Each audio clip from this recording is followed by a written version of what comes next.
This is the Troll Patrol, live with Justin Freakin. Welcome to the Troll Patrol Live for the second time. And again, the YouTube stream that I'd scheduled did not start, so it made a different stream. Everything's just fucked up tonight. I am sorry. I will straighten this all out on the channel eventually. Good evening. We're on early because Joe Biden is in Luhana getting ready to, well, he's giving remarks. Warlord had actually speculated that he wouldn't be ready to give remarks until 8 o'clock. However, he actually started early. So, but I've got it paused over here. So we're gonna get his remarks in full here in just a second. I'm trying to straighten everything out on the YouTube stream to where it's in the right place. Unfortunately, everybody that I gave a link to earlier, it's not the same link anymore because fucking YouTube sucks like that. But it's all good. We'll get it straightened out. Fucking YouTube. Good evening. Welcome. I'm not high enough for this shit. I'm gonna get high. Get high right here shortly. My God, I just turned on monetization, and already it says limited ad revenue. Did I already do something to piss off the YouTube censors? I guess. The naughty boy. Anyway, after we get done with Biden, we've got some other shit we're going to talk about. Trump's bail has been set. We're going to get an update on the newspaper in Kansas that was raided. The cops look to be 100% in the wrong. We're going to update you on what went on in Guatemala and Ecuador. Progressives notching victories. One to end drilling in the Amazon. Vivek Ramaswamy is apparently a 9/11 truther. Now that doesn't surprise me, but the thing that he said was so goddamn stupid that I feel that I have to talk about it. Larry Hogan, the former governor of Massachusetts. It is Massachusetts, right? Massachusetts. Says that No Labels is going to launch a third-party alternative if Trump and Biden are the nominees for their respective parties. Meanwhile, Rudy Giuliani says he has scientific evidence that proves that voter fraud did indeed occur. JustinFREAKIN is a formidable voice. I'm sorry, in the that culture. wasn't supposed to be Matt Walsh. It was supposed to be Rudy. My apologies. Do you think we're stupid? You think we're fools? Everything is off tonight. Well, also, I just made the decision to come on early about 30 minutes ago, so, hey. We're going to cover the apparent serial baby killer in England who has now been sentenced. That's a wild story. Got video of a deputy who was apparently exposed to fentanyl. Ring video camera of robbers who posed as maintenance workers to try to break into a home. A shop owner in California was killed over an argument over the pride flag. Because, you know, it's 2023 in the land of the free. The WOKES. The WOKES have come for classic rock band Queen. The WOKES have come for classic rock band Queen. At the end of the show, I have gotten my hands. We did the segment last night with the CEO of PragerU responding to the Young Turks criticizing PragerU materials being used in classrooms. They've now been accepted in Florida as supplemental educational materials. I was able to get my hands on a history test from the state of Florida put forward by PragerU. And so I am going to take this history test from PragerU at the end of the stream.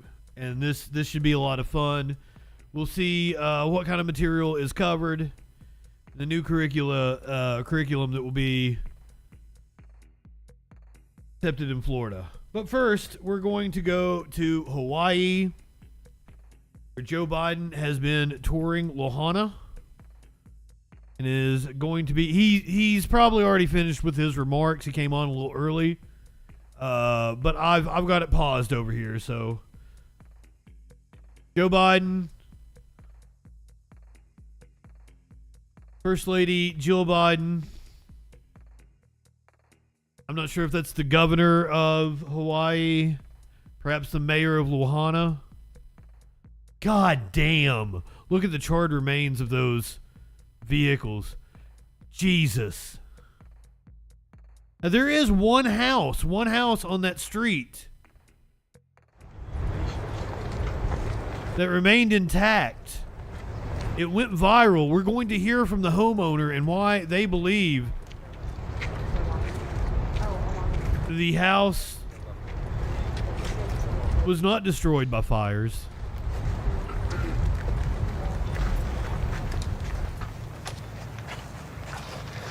Well, hello, people of Maui. Aloha. Shown such absolute incredible courage. That's not hyperbole. I want you to know, on behalf of the United States of America, all the nation, the American people stand with you. Governor Josh Green, you've been incredible from the day we've spoken on this. You've been way ahead of the curve. Lieutenant Governor Sylvia Luke, Brian Shantz, our Senator Maisie. By the way, Maisie, I told my granddaughter, whose name is Maisie as well, she said, that's why I like her. Anyway, but her name is Maisie as well. And Jill Takuda, Representative Ed Chase, and Mayor Rick Bassin. Rick, when we talked on the phone, you look like you played in defensive tackle for I don't know who, but somebody good. Come on, man. But at any rate, I want to thank you for your leadership and this. He doesn't know who, but it was somebody good. Tragedy. To my left is the banyan tree, beloved by this community for over 150 years. Here in the former capital of the Kingdom of Hawaii, that has stood for generations as a sacred spot of exceptional significance. One of the people who took me under his wing when I first got to the Senate was Danny Inouye. He used to talk about the Kingdom of Hawaii. He came from Japan, but it was amazing to listen to him. Today is burned, but it's still standing. The tree survived for a reason. I believe it's a very powerful symbol of what we can and will do to get through this crisis. And for as long as it takes, we're going to be with you. The whole country will be with you. You know, we will be respectful of the sacred grounds and the traditions that rebuild the way the people of Maui want it built, not the way others want it built. We're going to rebuild the way the people of Maui want it built. But you know, it's going to be hard. So not a tourist destination? Deadliest wildfire in over a century. And Jill and I have what's left, walked Front Street, what's left of it. We've surveyed the damage from the air as well. The devastation is overwhelming. To date, 114 dead, hundreds of people unaccounted for. I remember when I got the call, my first... Yeah, the death toll is going to continue to I rise. got a call in Washington. I hadn't been sworn. PP girl, good evening. And I was hiring staff in the Capitol at Teddy Kennedy's office. And I got a phone call saying from my fire department, and a young first responder kind of panicked, you got to come home. There's been an accident. I said, what happened? He said, your wife, she's dead. Come home, come home. The tractor trailer had broadsided her and killed her in a car accident along with my little daughter. Sir, I know you're trying to I remember connect with people who have also experienced tragedy, but it's kind of insensitive of you to talk about your loss. About my 2 boys, how are they? They were in the car. As you were standing in the middle of just unimaginable loss. Were they going to make it? Had they made it? Wasn't until I walked into the emergency room that I saw that they were there. The difference between knowing somebody's gone and worrying whether they're available to come back are 2 different things. You know, and I remember one of the people who helped me the most was Danny Inouye. He helped bring me back, so I know the feeling that as many of the people in this town, this community, that hollow feeling you have in your chest like you're being sucked into a black hole, wondering, will I ever get by this? You know, and it's one thing to know, but it's quite another thing to have to wait to wonder whether your family member is going to be okay. Imagine being a parent wondering whether your child is, where it is. I remember, as I said, press reports of grandfathers crying for lost neighbors while trying to be strong for the ones who survived. Of a woman distributing clothing to survivors who says she didn't lose her home, but she lost her hometown. But I also want all of you to know the country grieves with you, stands with you, and will do everything possible to help you recover, rebuild, and respect culture and traditions when the rebuilding takes place. My administration has been in constant contact with the governor and congressional delegation and local leaders. As soon as I got the governor's request, I signed the major disaster declaration that mobilized the whole of government response, which means whatever you need, you're going to get. For example, the Coast Guard and Navy immediately supported maritime search and rescue operations, while the Army helped fire suppression.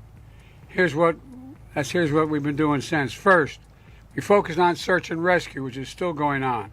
Right now, there are over 450 search and rescue experts working round the clock.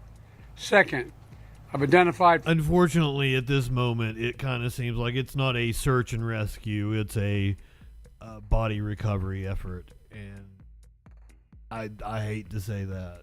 FEMA's Administrator Griswold to lean forward, as she always has done, to help survivors get immediate aid. FEMA's quickly provided 55,000 meals, 75,000 liters of water, 5,000 beds, 10,000 blankets, working to help remove the debris, repair roads, and restore power. Additionally, my Department of Housing and Urban Development is working with the state to make sure survivors can move from emergency shelters into temporary housing to finally have a permanent place to call. You guys got plenty of hotels over there. Small Business Administration is making low-interest federal disaster loans available to Hawaiian businesses. Many of them we've seen here burned to the ground. Homeowners and renters and nonprofits. If you need help, you can visit FEMA's Disaster Recovery Center at Maui College or go to disasterassistance.gov. disasterassistance.gov. Today, I'm appointing Bob Fenton, who's here. Where are you, Bob? There he is. What about Bob? Bob Fenton as our Chief Federal Response Coordinator for Maui to lead our long-term recovery work. He's one of the nation's most experienced disaster response and recovery. Absolutely, PP girl. I'm afraid it's going to turn into yet another Puerto Rico. To make sure the community has spider pickle. Everything the federal government can offer to heal and to rebuild as fast as possible. The crypto bros are going to descend on it. Next, that's rebuilding the long term, rebuilding for long term, and doing it together to help get us back on our feet. Indigenous people are going to be pushed aside. By making sure you're... As if they weren't already. By respecting your traditions. I've been to Hawaii. I went to Hawaii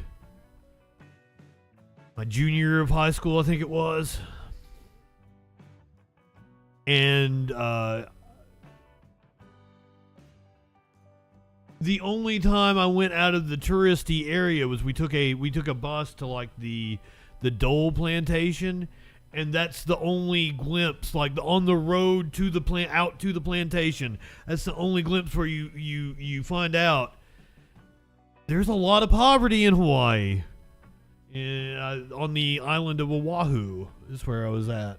Understanding the deep history and meaning of this sacred ground, and establishing your community not to change its character, but two different Hawaiis.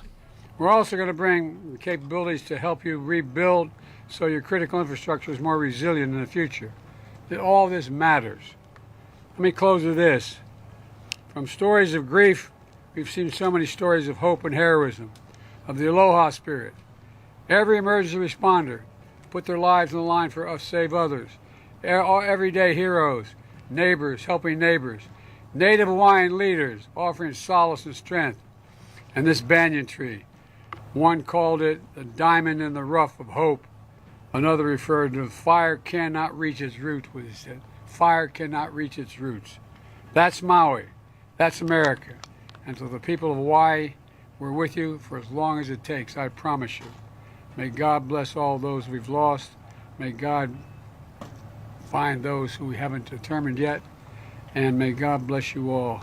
May God protect our troops. Now I'm happy to turn this over to the Governor, Governor Green. The Governor of State of Hawaii. Thank you, Mr. President. Before my formal remarks, which are brief, I wanted to say that I was deeply moved by the President as he shared with us by phone about his experiences of loss and how Senator Inouye helped bring him back, and how as time has passed, he's back here with us in Hawaii. You could feel a deep, deep commitment to playing that forward and caring for our people. So, thank you, Mr. President. Friends, we've been through so much together in recent years. We had 3 years of the COVID pandemic, which left us isolated. In 2018 and 22, which ravaged Big Island, and there are scars here in our people. He does kind of look like a tree in the back. Opioids and homelessness. Simp, good evening. But none of this has been as tragic. We didn't have 3 years of the COVID pandemic. We are still in the COVID pandemic. And if my Facebook friends list is any indication, half the people in the country have fucking COVID right now. Tragic as the fire in Lahaina, which over these past 13 days has come down on us like a mountain. The amount of loss we've He looks experienced stupefied. What the is fuck? difficult for us to even fathom, but we'll hold each other up. Our hearts are broken, and we'll heal. But with the assistance of President Biden, the federal government, and the love and compassion and resources throughout our state, we know we have the support to lift us up as we find those who are lost. We'll deal with the tragedy. The president, within 6 hours, met our needs with the federal movement. 6 hours. I don't think that's ever happened before. So it's our deepest appreciation to you and Dr. Biden. Thank you. The people of Lahaina will need time. I like Jill better than Joe. Can we make Jill president? to grieve. And thank you, Mr. President, for understanding that. And for sharing, as we've shared, that Lahaina belongs to its people. And we're committed to rebuilding the way the people of Lahaina want.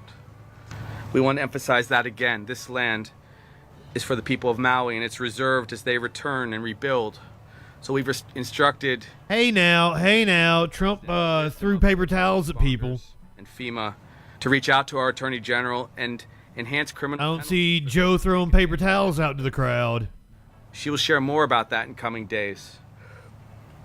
Right now, I want to speak to the world. When I say this, of course no one can travel to West Maui right now. We will share when that is possible again. Only How long is that going to be? emergency relief workers should come here now. But all of the other areas of Maui, friends, and the rest of Hawaii. As a resident of Tennessee, I will let you know that one of our tourist destinations burned the fuck down just a couple of years ago, and it still hasn't fully recovered. It was a good year before it was, somewhat close to business being open. That's the city of Gatlinburg in the Smoky Mountains, completely burnt down, just the way the city, and like Lahaina looks like it far worse. And when you see some of the video we're gonna look at here in a second, when like this one house survived, everything else leveled. Safe. They're open. They're available. The mystique and love here, the aloha, is here for you. And the reason I say that is because when you come, you will support our local economy and help speed the recovery of the people that are suffering right now. The thousands and thousands of family members that may have had loss, who will still have to care for the others that remain. Briefly, to support those who have been affected by the fire, the American Red Cross has stepped up. Please support them. They're supporting our people. The Hawaii Community Foundation, again, another place you can lean in. We will assure that those resources go to the people that are suffering.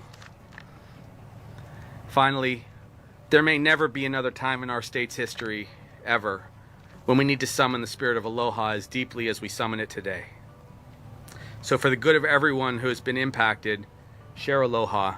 Thank you for making that a part of what we are. The world is watching, and we will show them the true strength of our culture, our people, and all that we believe. I don't know his background, but he just seems a little white to be talking like that. The world will be reminded why it loves and embraces Hawaii, and we embrace it. Aloha.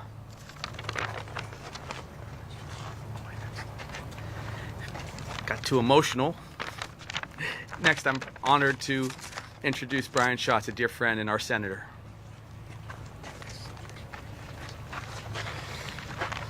Aloha. Although we wish the circumstances were different, we do want to say mahalo to the President and the First Lady and welcome for making this historic trip in our time of need. We in Hawaii have been through hurricanes, tsunamis, volcanic eruptions, but we've never seen such a robust federal response. Thank you. Lahaina is one of the most special places on the planet. It was the seat of power for the Hawaiian Kingdom. It was a whaling town. It was a plantation town. And most recently, a vibrant, multicultural coastal community. And it was gone in an instant. Sounds like a lot of exploitation to me. Completely devastated families and communities, and the loss is unimaginable.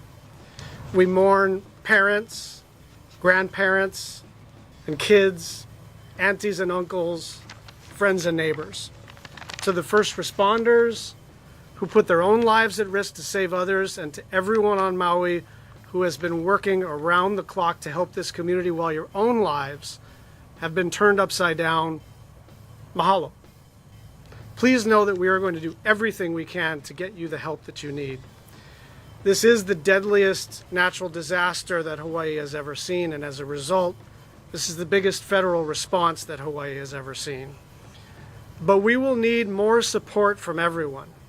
The Maui community will pull together and chart its own future, but the scope of this tragedy means that we will need everyone in Hawaii and across the country. The work will continue, and we will be there every step of the way. I'd now like to introduce my partner in the United States Senate, Mazie Hirono. Thank you. Mr. President, First Lady, thank you so much for being here to listen to the local people and to see for yourself the devastation that will require a lot of federal resources. Mr. President, you and Vice President Kamala Harris were among the first people to call me in the early days of this growing disaster. And the fires that... Is it just me, or did the speaking order went from like the whitest practically to the most native? Lives were lost. Our hearts go out to all of the people who lost loved ones and who lost everything in a matter of minutes. I was at the County Collection Distribution Center earlier this morning in the Sears parking lot, and what this devastation has led to are the people of Maui coming forward to donate their time, their resources, their homes to help their neighbors. And I even saw tourists who were helping, volunteering at this center, at this collection facility in the last days of their vacations here, because they know that their help would matter. and of course the federal family. Looking dumb behind Senator Hirono. FEMA, Bob, you have been through many of these disasters. Yeah, seriously, and what a perfect analogy that is. Like the white guy that flew in was the first one to get the attention. The white guy that probably moved there a couple of decades, maybe a generation ago, was the next one to speak. The dude that looks like he is probably half native, half some tourist that hooked up on a trip a couple generations ago, he was the next to speak. And then we get Senator Mazi Hirono, who actually represents the people of Hawaii. Libertad, good evening. And for our two British citizens that are here, I've got a couple of UK stories for you tonight. And if you count the Canadian story, because apparently they're still under the crown, doing a lot for you folk tonight. What? Come on, you don't even recognize Joe Biden? Come on, man. Looking all dumb back there? Come on. A person who will help us recover. So all of our family. If I saw Prime Minister Rishi Sunak, I would know who he was, because once again, he kind of gives me a boner. Of federal agencies, FEMA, the Department of Defense, Interior, HUD, Army Corps of Engineers, SBA, they were all here from the very beginning to provide the help that we need. And my hope is that Lahaina and the upcountry will rebuild in a way that we will listen to the people here. And that hope is represented by this banyan tree that stands here. Well, all around things burn, the banyan tree stands, and it is a symbol of hope. And when I talk with the arborist who is here to Well, that's not the only one. survives, he said that the tree will tell us what it needs, and our job is to listen. And that is our job, to listen to the people of Maui, to listen to the people of Lahaina as we rebuild. Mahalo nui loa to all of you who are here, and most especially to the President, First Lady. We will rebuild, and we will rebuild listening to the voices and the values of the people here. Now I turn to Jill Takuda, our newest member.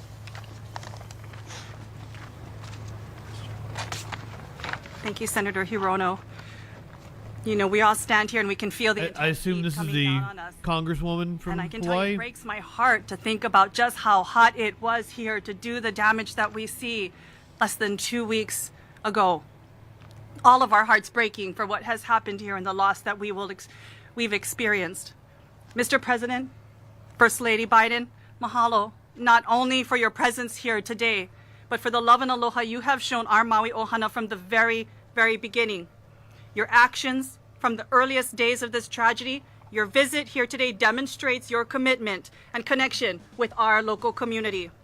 This is a national disaster. It will demand a national response. You being here with us, connecting with our community, makes that absolutely clear. The banyan tree that we stand in front of has become an iconic symbol of our heartbreak and our hope. The pain we feel as we recall happier times under her branches, our undying hope that under the charred and scarred exterior, there is still life and renewal. And while this tree is a symbol, her roots, our people, have been scattered far and wide. And while we go here and we look and we search, we know that so many of her roots, her people, still wait here to be found. Others, not often seen, are in places like the beaches of Honokawai, the homesteads of Leali'i, gathered in shelters in our communities, clinging together. I have spent time among her roots, our people, spread out across Maui. And like the urgent care and attention being given to our beloved banyan tree, her roots, our people, need that same urgent care and attention. They need everything from basic identification and documents, tents and water trailers, mental health care. We can heal the body, but this takes so much longer to recover from something like this. Basic Wi-Fi connections, air quality monitoring and testing, especially for many who still live in and around these areas. The needs are great, but so are the struggles of courage. I've sat and hugged a wife still looking for her husband till this day. I've heard of a child who does not want to leave the ocean because he thinks the fires will burn him. And I've seen the fear on the face of a survivor in their eyes because the wind blew too hard, and it took her back to that moment. We know some of our most difficult days still lie before us. It's going to be long. It's going to leave us feeling heavy with loss, frustrated, angry that we can't move faster. But if our roots, our people are to not just survive but thrive, if there is to actually be renewal and life beneath these scars, these burns, then we must all draw, as has been said, on the wisdom of our kupuna and the lessons that they have taught us to live and lead with aloha and lokahi. We must remember that our strength is in our connections to one another, our ability to communicate and care with each other. The challenge we face before us will no doubt test our aloha. But if there's one thing I know absolutely 110% for sure, aloha always wins. Mahalo. I now bring up Mayor Bisson. Damn, we also went from the worst public speaker to the best public speaker. Dr. Biden, First Lady. The most poignant. We're hurting because so many have lost so much. We are hurting because we know we have changed forever. Quesadilla, good evening. We're hurting because not only we've lost our historical places and our homes, but we've lost our loved ones. This is a historical town. There's much to be learned from this place. Just behind me is the Pioneer Inn here on Maui. My mom worked there for 17 years.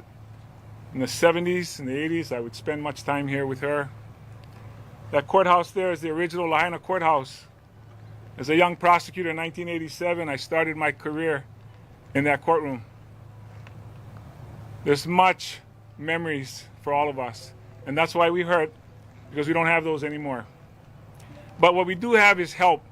All the help that's been mentioned by every person standing here, and more importantly, the heroes there facing horror and going after that. And that's the reason. No, he's behind this dude. Because we have the help.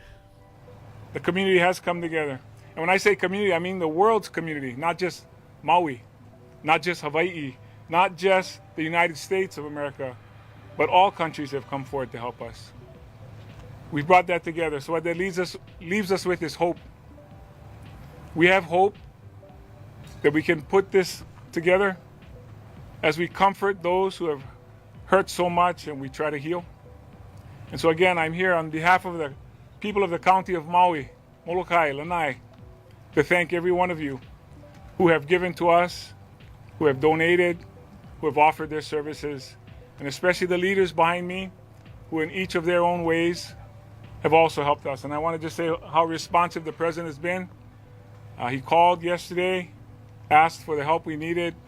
We talked a little bit about that, and within 2 hours, one of his cabinet members called me back to answer my question. So we've been getting all the help that we need, again, because we want to let our people know that there is hope. Mahalo. Thank you. Ready? Yeah, I don't know what the backstory was behind the no comment clip that went viral among right-wing media. Because this every story that I've seen thus far have been that the federal government response has been one of the best of recent disasters.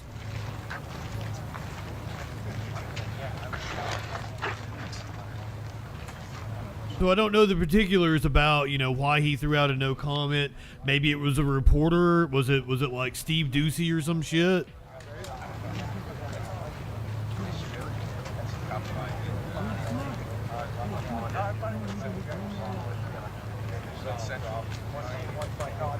Yeah, supposedly Biden was on the phone with the governor within hours, and that the governor even mentioned it, said the quickest approval. Within 6 hours, they had the Coast Guard assisting in the search and rescue.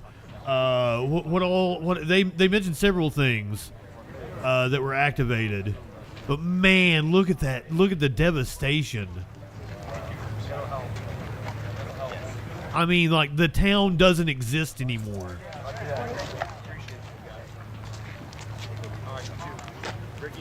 See you soon, Alrighty, bro. I'll see you soon. Just insane. That's how it is. That's how it is. I'm gonna come back next time. It'll be different. It'll be different. Yeah, prepare yourself for the footage that you're getting ready to see here. There was a house that went viral on social media because it was one of the only structures that survived. The owner of that house is going to explain to us how they believe it survived. Oh, I don't know if we have footage of them talking, but this is the house in question. A single home on a block bordering the ocean in West Maui miraculously survived the wildfires. The image of its resilient red roof standing outside in the rubble has gone viral. Homeowner Atwater Milliken told the LA Times it's 100% wood house. The 100-year-old home was recently renovated to restore some of its original features, including the addition of a bright red metal roof. Roofs are the number one factor that contribute to the flammability of the home, so apparently it was the metal roof that helped keep it safe. Foliage had also been removed from the plot, not to prevent ignition, but to stop termites from spreading to the home's wooden frame. So I guess not a lot of kindling around it.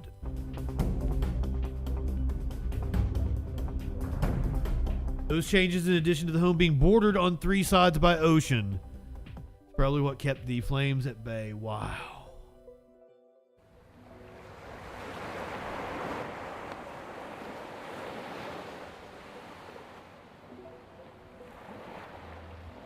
It's just, I've never seen anything like this before. Like, this looks like a war zone.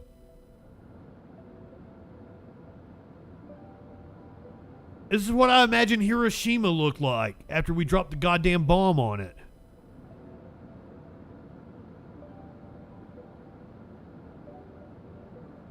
Pripyat doesn't look like that. Just insane. Now, the United States not the only country experiencing wildfires, and Hawaii not the only part of the United States experiencing wildfires. Prime Minister Justin Trudeau is slamming Facebook for blocking news about the Canadian wildfires.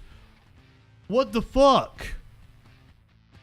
Canadian Prime Minister Justin Trudeau on Monday accused Facebook of putting profits over people's safety during the emergencies created by Canada's record wildfire season. What were they wanting to charge to boost posts? Is that it? Meta, the parent company of Facebook and Instagram, announced earlier this summer it would keep its promise to block news content from Canada. Whoa! To block news content from Canada on its platforms because of a new law that requires tech giants to pay publishers for linking to or otherwise repurposing their content online. Wow! Fuck you, Facebook. Clinically, good evening. And to think I was going to root for Zuck against Elon.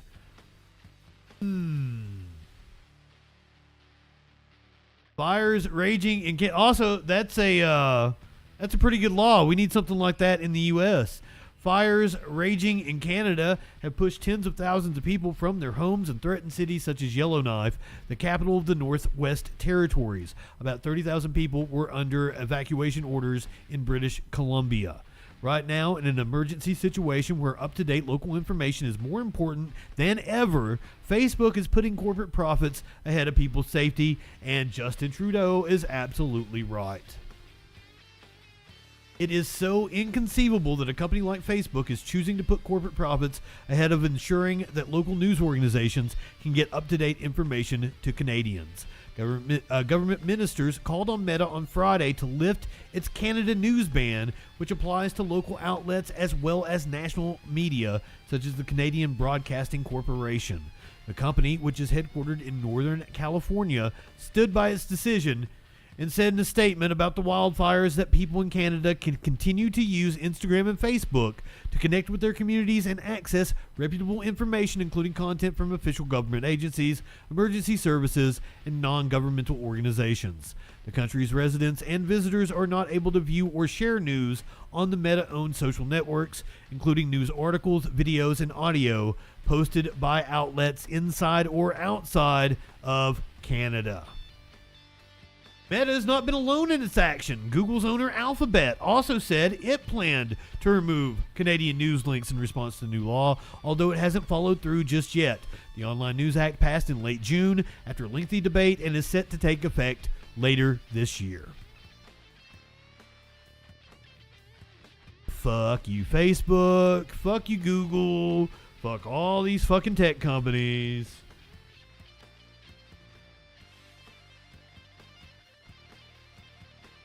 I get accused by right-wingers all the time of doing their bidding. But I don't think they should exist. They definitely, if they are going to exist, they should be highly, highly regulated. But what do I know?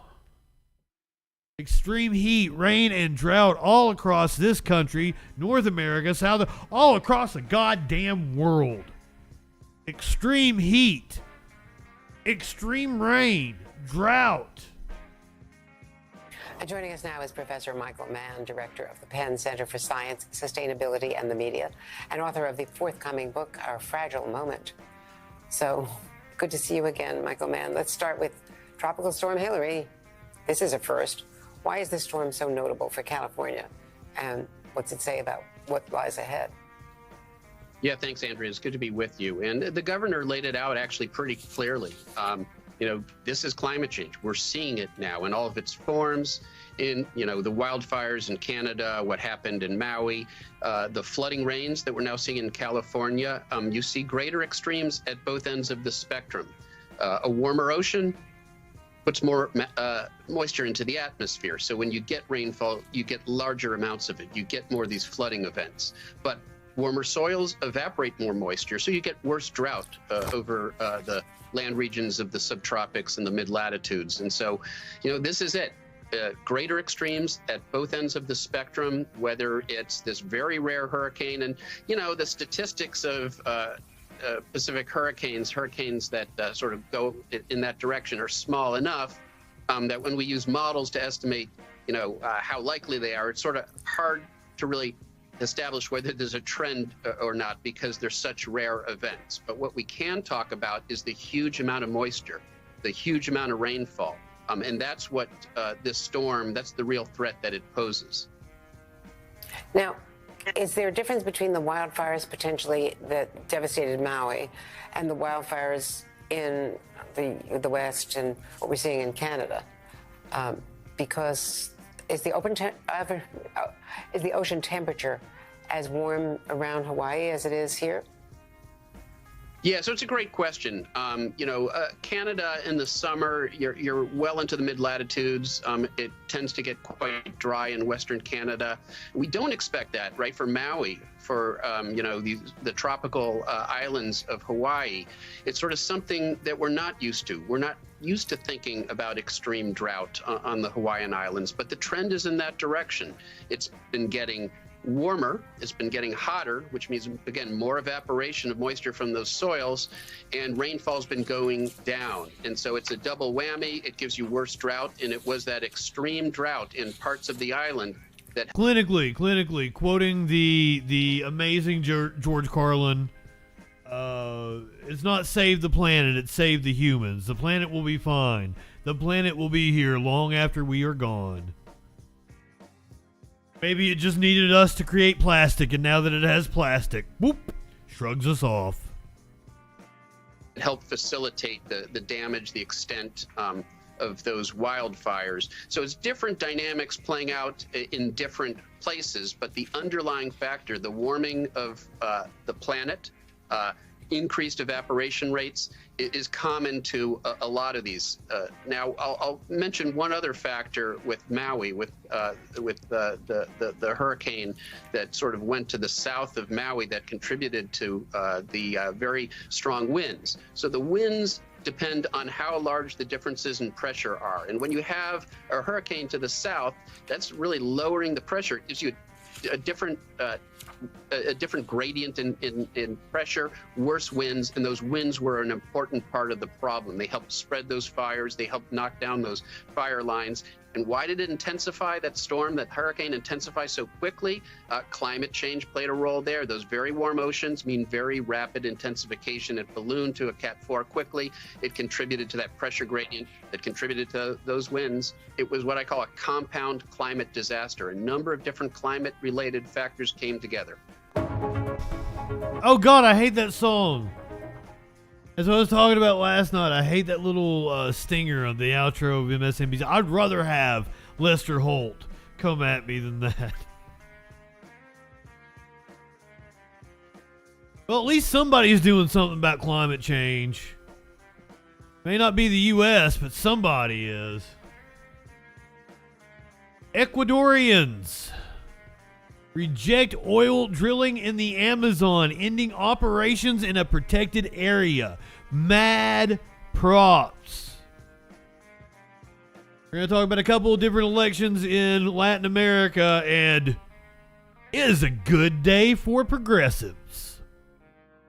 Ecuadorians voted against drilling for oil in a protected area of the Amazon, an important decision that will require the state oil company to end its operations in a region that's home to isolated tribes and is a hotspot of biodiversity. With over 90% of the ballots counted by early Monday, around 6 in 10 Ecuadorians rejected the oil exploration in Block 43, situated within the Yasani National Park. The referendum took place along with the presidential election, which will be decided in a runoff between leftist candidate Luis Gonzalez and right-wing contender Daniel Noboa. I'm probably fucking both their names up. The country is experiencing political turmoil following the assassination of one of its candidates, Fernando Villavicencio. And I just did that story the other day. I learned how to say his name during that story and still fucked it up. Let's talk about the runoff and what is going to happen next. Ecuador's presidential election moves towards a runoff vote in October. So that is Luisa Gonzalez, the Citizens Revolution political movement, the Progressive,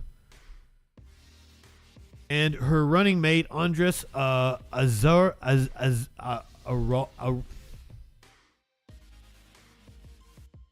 So sorry. I am so fucking sorry. Arauz. And I'm probably still fucking it up. And they're celebrating after early results showed them ahead in a snap election. Ecuadorian voters looking for a new leader to help curb the country's unprecedented violence will have to head to the polls again in October for a runoff that is likely to see the ally of a convicted former president vie against the principal heir of a banana growing and exporting empire. No candidate in Sunday's special presidential election received enough support to be declared the winner. The election process took place under the watch of tens of thousands of police officers and soldiers deployed across the country, partly in response to the assassination of a presidential candidate earlier this month. With more than 85%, and we watched the video of that happening, that was wild. With more than 85% of the votes counted late Sunday, results from the National Electoral Council had leftist Luisa Gonzalez in the lead with about 33% of support. She had been the front runner heading into the contest, but the election day's surprise came from former lawmaker Daniel Noboa, who received about 24% of the votes, even though he never placed above fifth place in polls. To win outright, a candidate needed 50% of the vote, or to have at least 40% with a 10-point lead over the closest opponent. Christina Zurita was in third place with 16%. I'm sorry, Christian Zurita. His name was not on the ballot, but he replaced Fernando Villavicencio, whose killing this month as he left a campaign rally in Quito, the capital, laid bare people's fears over unprecedented violence in a country they considered peaceful up until about 3 years ago.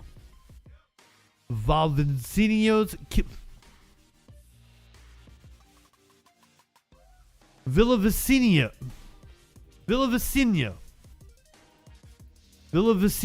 killing heightened people's concerns over the violent crime affecting Ecuadorians in low income. I should have went and found a video of this, so I didn't have to try to do it. Affecting Ecuadorians in low income and wealthy neighborhoods nationwide. Many people interpreted. I give up. Many people interpreted it as a sign that not even politicians are safe anymore. General Fausto Salinas, Commander General of the National Police, said one person was arrested for false voting, 2 for harassment and resisting arrest, and more than 20 for unlawfully carrying guns. So, seemed to go pretty smoothly for a country that's had been in turbulence. Going over to another Latin American country, which also had an election. Guatemala's pick of independent, anti-corruption progressive as president may face a challenge? I don't know why, because they won in a landslide. Guatemalans overwhelmingly picked an independent progressive to be the country's next president, but his opponent remained silent on Monday, leaving open the possibility of a challenge to landslide results that resoundingly rejected the company's elite. He's going to try to pull a Trump, eh? With 100% of the votes counted, anti-corruption crusader Bernardo Arevalo got 58% of the vote to 37% for former First Lady Sandra Torres in her third bid for the presidency. The results still have to be certified to become official. Torres made no public statements in the hours after her loss, creating the question of whether she would dispute the election and set her backers against Arevalo's, some of whom pledged to greet any controversy with street protests. The United States has long had strong economic and diplomatic ties with Guatemala, and President Joe Biden weighed in Monday, saying that his country saw Arevalo as the winner. So I guess if the CIA isn't bagging it, the right-wingers don't have any chance. So go fuck yourselves. Let's move to presidential politics here in the United States, shall we? I found this one interesting. Vivek, whose name rhymes with cake, is a 9/11 truther. That doesn't surprise me, and it's actually the statement that he made that surprised me. Because even if you're 9/11 truther, I don't really think what he said made a lot of fucking sense. Vivek Ramaswamy wants to know how many federal agents were on the planes that hit the Twin Towers. So now it's not just federal agents out here causing January 6th and making Trump supporters look bad. There were federal agents on the planes that hit the Twin Towers.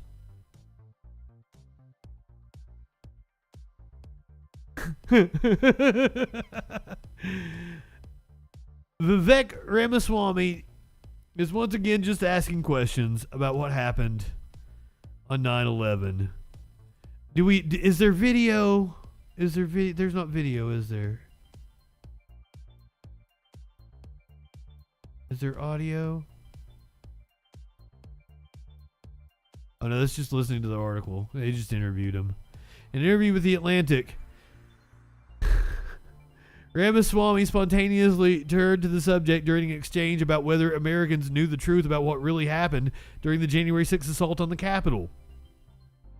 I don't know, but we can handle it. Whatever it is, we can handle it. Government agents, how many government agents were in the field, right? He then pivoted to September 11th when terrorists hijacked 4 jetliners and crashed them into the World Trade Center.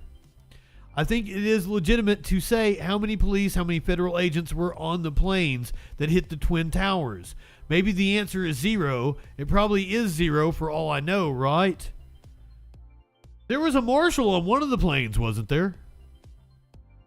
It has been 20 fucking years since I read the 9/11 Commission report, and yes, I did fucking read it.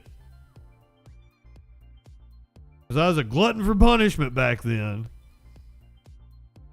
I want to say one of the planes had a marshal on it.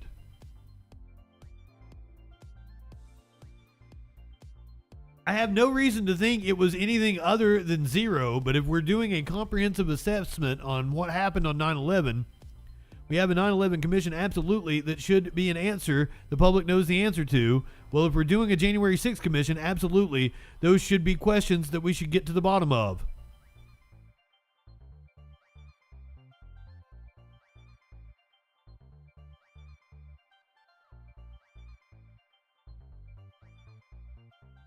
Jesus!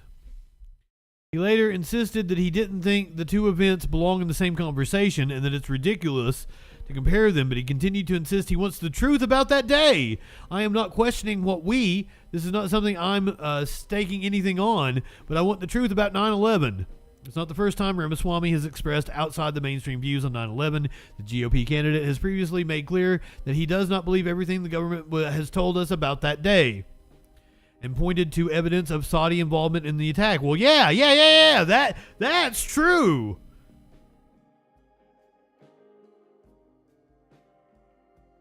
But that was the Bush administration, their ties to the Saudi royal family.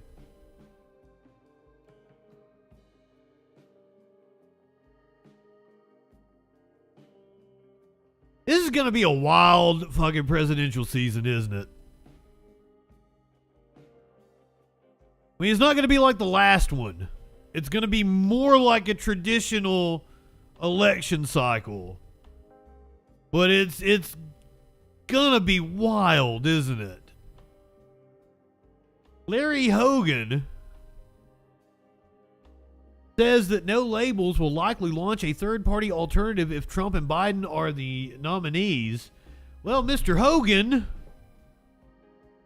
are you planning on doing so? Because I'm like 90% sure they're going to be the nominees. Now, Trump, I don't know that he makes it to the general election, but he's going to win the party nomination. Now, that is an interesting scenario.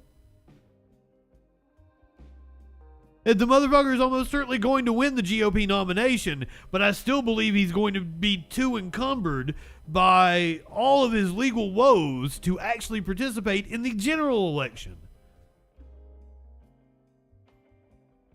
So I honestly have no idea how this is going to shake out. We're in for a lot of me as a political commentator doing a show mocking current events and politics. I'm salivating at what's getting ready to happen, but as an American citizen, I don't know I'm too excited for it. But if Trump and Biden are the nominees, it's very likely that No Labels will get access to the ballot and offer an alternative. Joe Manchin, what Hogan said on CNN's State of the Union, and if most of the voters don't want A or B, we have an obligation to give them C. I mean, for the good of the country. And I encourage him. I hope he does. Do it. I feel like a No Labels pulls more from Trump than it does from Biden. That's just me. Cornel West is possibly going to pull from Biden, or is going to animate people that wouldn't vote anyway. So go ahead, run a No Labels candidate. I'm all for it. Hogan, who serves as the national co-chairman of No Labels, a political group that has been pushing for a third-party ticket, said 2/3 of the American people are not interested in voting for the Republican or Democratic nominee. An overwhelming majority of people who are completely fed up with politics. They think Washington is broken. It is. And so, even though this normally is not something that we consider and talk about seriously because it hasn't happened in the past, this is something that could happen, noting that it's still a long way off. David Axelrod, a former senior advisor to President Obama, pushed back against Hogan's proposal on Sunday, saying, honestly, doesn't that pave the way for Donald Trump? No, I don't think so. Doesn't that siphon votes from Joe Biden and elect the person that you have criticized so heavily? I don't think so. I don't think so. What do you guys think? Is a no labels candidate going to pull more from Trump or Biden?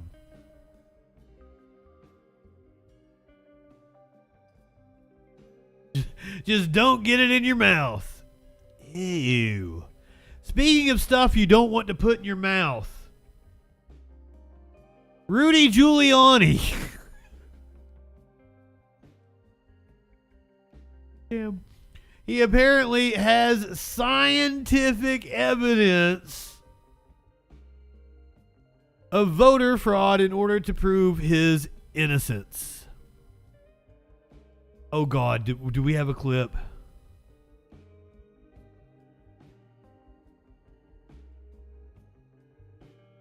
Yes. One question. First thing is, DJ Dub.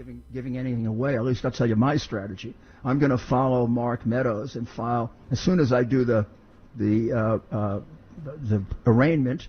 I'm going to file a motion for removal to federal court, which I would say almost virtually will be granted. So we'll be doing it in federal court, where we get an appeal right away if it doesn't get removed. And my answer is absolutely correct. We will show, because the trial is about the following. Did he believe, really, that there was sufficient ground to argue that there was a crooked election, or didn't he? And was he lying? Well, the fact is, I know he believed it, and I did. And many others. Whoa. I believe we have him knowing that he lost, don't we? That came out during the January 6th hearings, if I remember correctly. Many others did. In fact, about 50% of the American people believe it. In fact, a number of judges who were in minority believed it. But we decided to get out of the courts and go to the legislature so we get these witnesses out.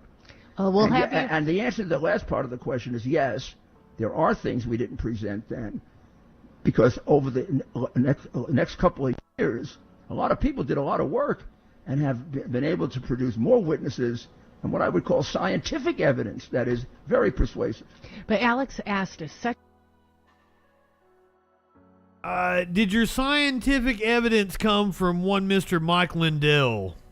I was on crack. Right. Well, I'm assuming that's where it came from, right? I had a right-winger tell me, blah, blah, blah, 50% of the country believes the election was stolen. I was like, well, the election wasn't stolen. Trump's DHS, Trump's DOJ, both said he lost. 60 court cases say he lost. 50 secretaries of state say he lost. He lost. We have evidence that somebody tried to interfere in the election. It was the Republicans. That's why Trump and his merry band of chuckle fucks are going to prison. And he's like, Justin, 50% of it believe it, ignored it at your own peril. And I'm like, I don't give a shit what they believe. Facts don't care about your feelings. Snowflakes. Anyone who believes the election was stolen is a fucking moron. But hey, you know, Simp, you're the one that posted it in the Discord earlier about Rush Limbaugh, right? Yes, the Dana Gold. Nobody thinks about Rush Limbaugh anymore. I do. I think about Rush Limbaugh. I bring him up because right before he died, he gave me a fucking perfect soundbite. As a conservative, it's getting harder and harder to not look like a kook. And for once, I agree with Rush Limbaugh.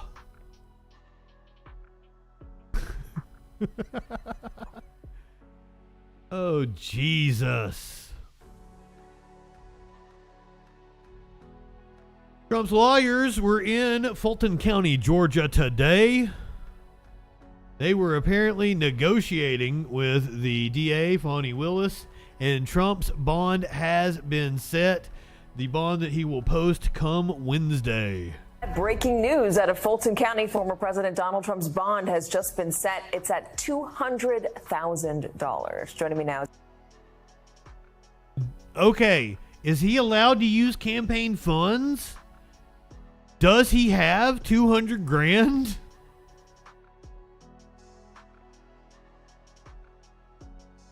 Fair enough, clinically, fair enough. They've always looked like nutters. NBC News Justice reporter Ryan Riley, MSNBC anchor and legal contributor Katie Fang, who's outside the Fulton County Courthouse for us, and back with us, former U.S. attorney and an MSNBC legal analyst, Barbara McQuaid. So, Katie, $200,000, what else is Donald Trump not allowed to do under the terms of this bond agreement?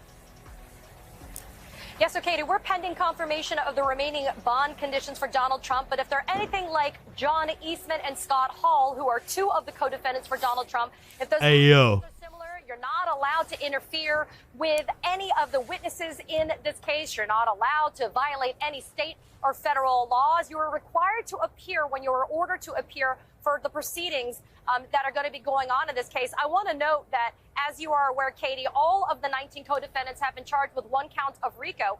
Interestingly, Donald Trump's bond on that one count is $80,000. For John Eastman, it's $20,000, and for Scott Hall, it's only $4,000. And so, just a few minutes ago, we did see counsel for Donald Trump leave the DA's office. They had obviously been negotiating the terms of his bond, and what it means to us with that increased amount for Donald Trump on that count one RICO count is that obviously the DA's office told his lawyers, look, he's going to have to post a higher bond than the other defendants at this time, and we've seen that in terms of the numbers. I would assume Donald Trump don't have 200 grand. Like Donald Trump himself does not have $200,000. But I'm assuming he's going to pull it from somewhere. The campaign has $200,000. Does he have a fund specifically? Did he sell something on his website to raise money for his legal funds? I'm assuming that's where the 200 grand is going to come from. Of course he's going to threaten the prosecutors. I want to see him be thrown in fucking jail to await trial, because he should be.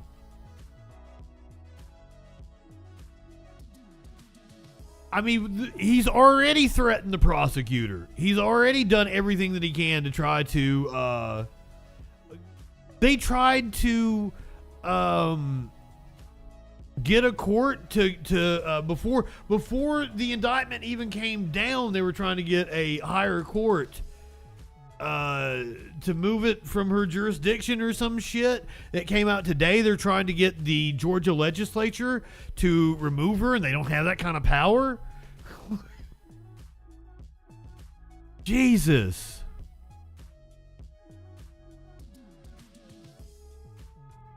All right, you ready for a story that's going to piss you off? We did the initial story last week, but now the affidavits have been unsealed. Newspaper in Kansas that was raided by the police. Cops apparently did not have the authority to raid. The judge in the case has a questionable past. Journalist, Matt Gaetz is trying to censure her, but got 0 co-sponsors for his bill. He put it forward earlier today. I almost did that story, Quesadilla, but I was like, it's not that big of a deal. Fuck Matt Gaetz. A journalist's seemingly routine public record search sparked unprecedented law enforcement raids on a Kansas newspaper office and the publisher's home. By the way, ended up killing the publisher, the publisher's mom, the elderly lady that lived at the home. The search of the Marion County Records offices was based on a police chief's stated belief that one of its reporters committed identity theft by accessing the driver records of a restaurant owner, according to court documents released by the paper's attorneys. Downloading the documents involved either impersonating the victim or lying about the reasons why the record was being sought, Marion Police Chief Gideon Cody wrote in affidavits supporting raids on the paper's newsroom. A day after the August 11th raid, Meyer's 98-year-old mother Record co-owner Joan Mayer died, and the publisher blamed her death on stress caused by the police incursion. The paper said the raid was unjustified and that its reporter, Phyllis Zorn, simply found restaurant owner Kari Newell's driver's record by routinely using a State Department of Revenue's online search engine. The resource makes any motorist's history available to anyone by simply providing the search target's first and last names, date of birth, and driver's license number. The motor vehicle's driver's checker is public-facing and free use, Kansas Department of Revenue spokesperson Zach Denny told NBC News. If you have any identifying information, you can pull motor records out. The newspaper said it had received a tip that Newell was convicted of a DUI in 2008 and wanted to know if that spot on her driving record could preclude her from having a liquor license. The paper reached out to police after the unsolicited information, a claim confirmed by Cody's affidavits. Herbal, who was also a target of the raid, I don't know who this Herbal is. This is the first time I'm seeing that name. We don't have a first name. Oh, council member Huth Herbal. Herbal, who was also a target of a raid, received the same unsolicited information about Newell's DUI. The raid infuriated press freedom watchdogs who claimed that the law enforcement action was a blatant violation of constitutional rights, and it was. Marion County Attorney Joel Insee last week said police had insufficient evidence to justify their raids and asked for seized property to be returned. There's no conceivable way the paper accessing a public database could be guilty of identity theft. And even if the paper committed wrongdoing to gain Newell's date of birth and driver's license number, police were wrong to use its most aggressive and intrusive tool, the expert in constitutional law said. Newspaper, even after confirming Newell's DUI through driving records, did not initially reveal it. The DUI was only reported by the newspaper when Newell revealed it herself at a city council meeting, as she publicly accused the newspaper of using illegal means to get that information.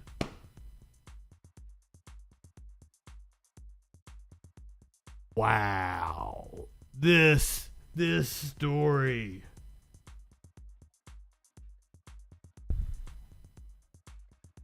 The paper didn't even publish the information.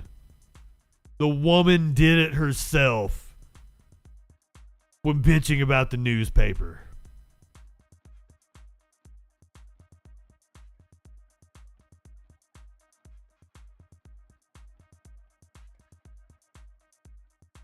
Wow.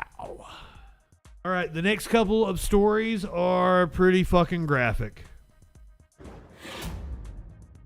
So, if the pretty fucking graphic side of crime news is not your cup of tea, come back in about 10-15 minutes and we'll be back to more lighthearted fare. We're going to go to California first, where a shop owner was shot over an argument about a pride flag.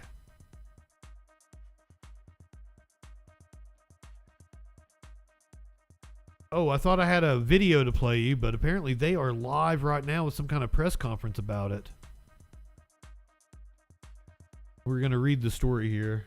Maybe we'll pick up some of the press conference. A Cedar Glen clothing store owner who was shot and killed last week, allegedly because she displayed a pride flag outside her business, was being remembered as a fierce advocate for the LGBT plus community. Laura Ann Carleton, a married mother... Is this the story? Is this what we wanted to watch?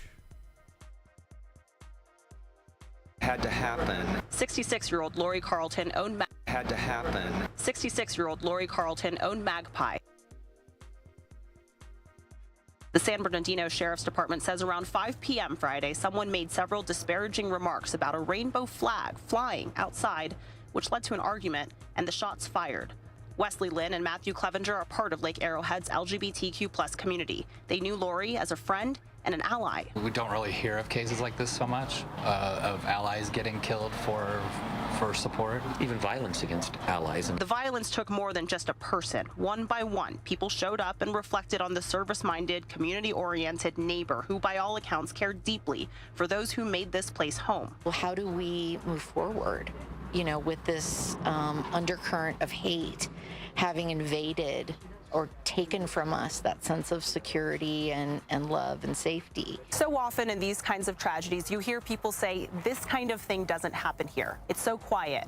Lake Arrowhead is the poster child of that idea. It's where people live and have moved to increasingly to get away. For 4 years now, Lake Arrowhead has held LGBTQ+ pride parades. Lori captained the boat in more ways than one. The abundance of pride led to a more colorful town and a changed one. There's a lot of other people with different beliefs and values than us, but they're not hateful. In fact, we spend Easter at their home sometimes. The old and the new of Lake Arrowhead can exist in one place. Yes. I do. It's the hate and the fear that needs to go. Which means Matthew and Wesley, embedded in the community, will stay. In Cedar Glen, Christiane Cordero, ABC 7 Eyewitness News. The Inland Empire got hit hard by Hillary this weekend. Well, so that was the live reporting. That's why I couldn't access the actual original story. Did they arrest somebody? What the fuck?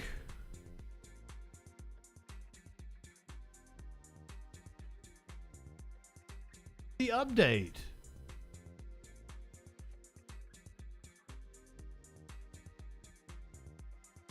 The suspected killer who has not been publicly identified. Why?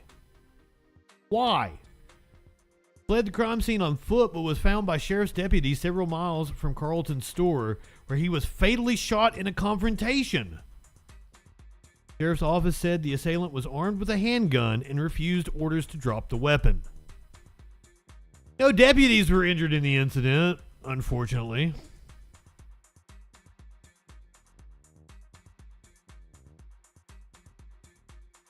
So, have not released the name. Fatally shot by cops later. Wow. Go across the pond where there is a horrific story going on. I don't know any of the details. But apparently this woman was a nurse and she didn't like babies. Lucy Letby, serial killer nurse sentenced for murdering babies. Yeah, content warning. I've only seen the headlines. I knew this was going on, but I think I had it on the list one day last week to talk about while the trial was going on. But it got cut one night. Nurse Lucy Letby, the most prolific child serial killer in modern British history, will die in prison as she's been sentenced to a whole life order at a hearing she refused to attend. Judge Mr. Justice Goss handed the baby murderer a rare sentence, which is life imprisonment with no possibility of release. The 33-year-old was found guilty on Friday of murdering 7 infants and attempting to murder 6 others when she was working on the neonatal unit at the Countess of Chester Hospital between June 2015 and June 2016. She deliberately injected newborns with air, force-fed others milk, or poisoned them with insulin. However, the nurse indicated to her legal team last week that she would not take any part in the hearing, while the judge said the court has no power to force a defendant to attend a sentencing.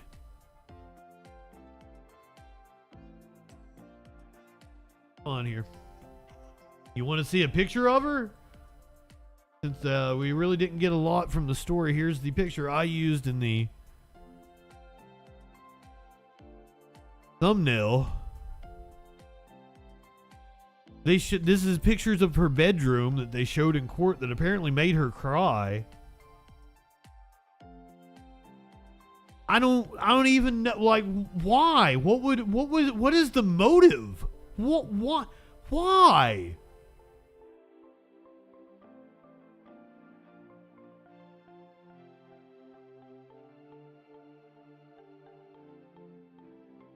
Can somebody explain this shit to me? Can we get a...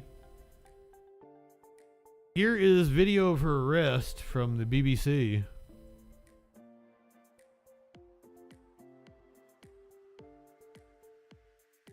I thought I had video of her arrest. This is her sentencing. Lucy Letby, on each of the 7 offences of murder and the 7 offences of attempted murder, I sentence you to imprisonment for life.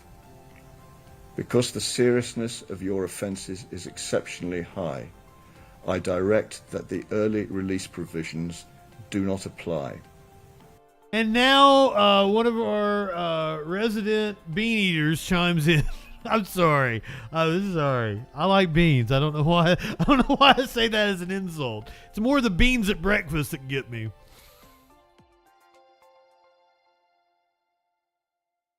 Killing babies was her link to the What?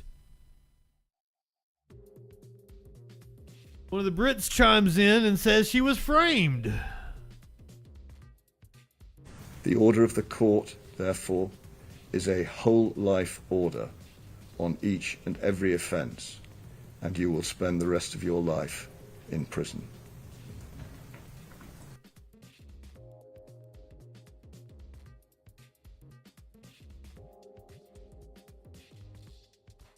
Okay, so her defense stated that she maintained her innocence throughout the proceedings. There was nothing he was able to add in mitigation that was capable of reducing the sentence.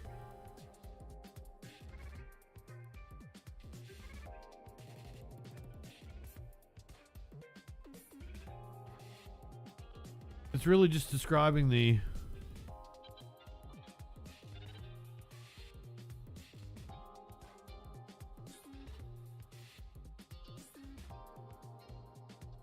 Hospital bosses ignored months of doctors' warnings about Lucy Letby. Hospital bosses failed to investigate allegations against Lucy Letby and tried to silence doctors. The lead consultant at the neonatal unit where she worked has told the BBC. The hospital also delayed calling the police despite months of warnings that the nurse may have been killing babies. Jesus Christ! The unit's lead consultant, Dr. Stephen Brary, first raised concerns about Letby in October of 2015. The first 5 murders all happened between June and October of 2015, and despite months of warnings, the final 2 were in June of 2016.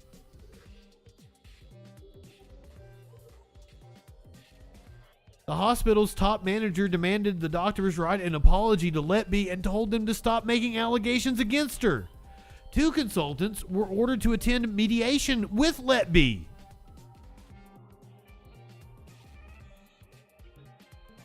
When she was finally moved, Letby was assigned to the Risk and Patient Safety Office, where she had access to sensitive documents from the neonatal unit and was in close proximity to senior managers whose job it was to investigate her.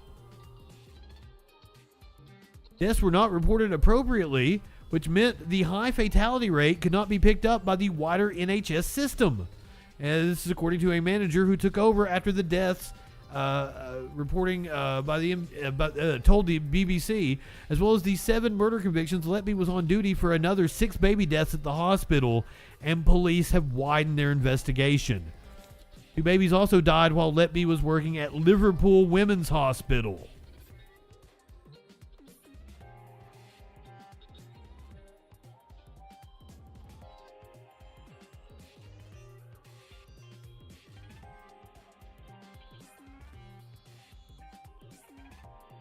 Fucking wow!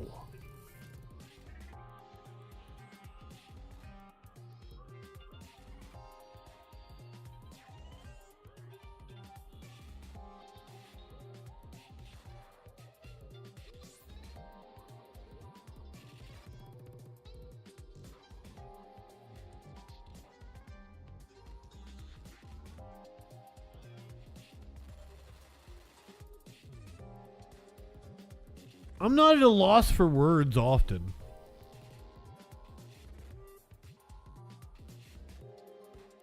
sorry.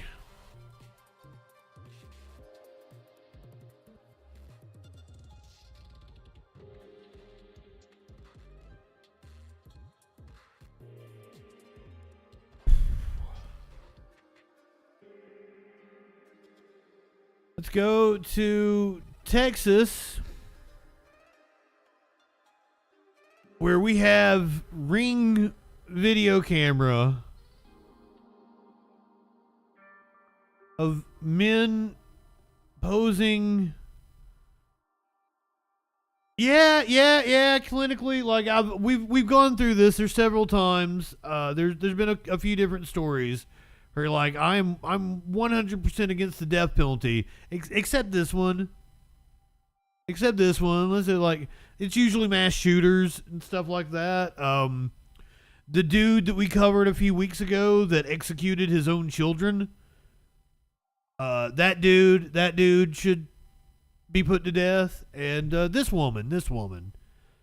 Taylor's your business, not so much. I think I can fix her.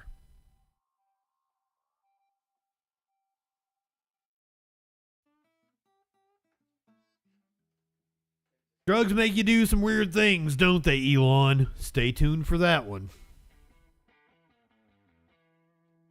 Dallas apartment resident says that 2 men posed as maintenance workers to try to break into his house. Dallas police are also looking for 2 men who posed as maintenance men before trying to break inside an apartment. It happened at a complex on Gannon Lane. WFAA's Sydney Persing spoke to the victim, who said he's doing the mule kick to protect his family. This dramatic encounter was all captured on video. It is going viral tonight, and it is not hard to see why. Saturday, just before 6 p.m. here at the Interlace Apartments behind me, a young man named Ethan Rodriguez was at home when he heard a knock at the door. Rodriguez looked through his peephole, and here is what he saw. A man who said he was a maintenance worker asking to come in. Yes, they came to check your air filters. But Rodriguez didn't let him in, and the guy left. Moments later, though, he came back with a friend and a gun. The 2 guys now violently tried to beat down Rodriguez's door, then... Okay, there's 2 things. If I'm going to try to rob somebody, I'm probably not going to do it in broad daylight at an apartment complex. How in the fuck do you think you're going to get away with that? At an apartment, like, as if there's not other people that aren't going to hear the commotion. You guys are dumb. You guys are real dumb. And a gun. The 2 guys now violently tried to beat down Rodriguez's door. Then Rodriguez opens fire. One of the suspects returned fire. Real dumb, aren't you? Real dumb. According to police, one of the suspects returned fire before fleeing. I asked Rodriguez this afternoon what was racing through his head as all of this played out. Wonder why the hell he's trying to get in my house. This is a random encounter. He's just coming at the door acting like he's maintenance, and I don't know him at all. He's just trying to break into my house. So I just did my best intentions to try to protect my family. Dallas police officers tell me no arrests have been made yet. Rodriguez, though, is hopeful that will change soon. I've got much more from him coming up tonight at 6. Reporting here in Dallas, I'm Sydney Persing. Back to you. Well. Yeah.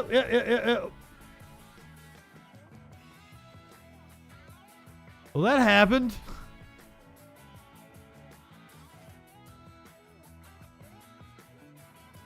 In the middle of the day at an apartment complex.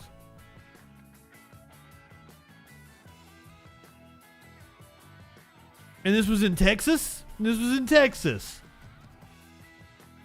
You're going to go to just some random ass apartment in Texas, one of the most heavily armed states in the country, and just start trying to break down a door. Did you see him in the parking lot and think he looked like a punk? What the hell?